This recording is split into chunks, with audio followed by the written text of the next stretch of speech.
6ই August 1945। এই দিনটি ছিল জাপানের জন্য একটি ভয়ঙ্কর দিন। এই দিন জাপানের হিরোশিমা শহরে ঘটেছিল মানব ইতিহাসের সবচেয়ে ভয়ঙ্কর এক ঘটনা, পারমাণবিক বোমা বিস্ফোরণ। এদিন সকালে মার্কিন যুক্তরাষ্ট্রের একটি বি-29 বিমান হিরোশিমার আকাশে এসে পৌঁছায়। বিমানটি একটি পারমাণবিক বোমা বহন করেছিল। বোমাটির নাম ছিল লিটল বয়।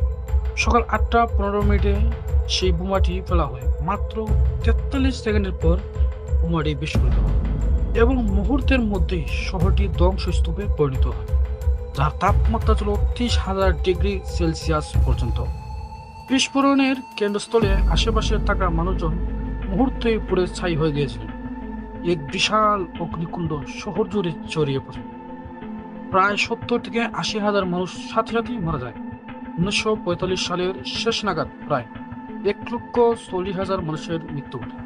বিস্ফোরণের পরে যে রেডিয়েশন ছড়িয়ে পড়ে তা থেকে বেঁচে যাওয়া মানুষের শরীর ও স্বাস্থ্যকে ধ্বংস করে, যেমন ক্যান্সার, নিউকেমিয়া, জন্মগত বিকলতা। পরবর্তী কয়েক বছর ধরে হাজার হাজার মানুষ মারা যান এর প্রভাবে।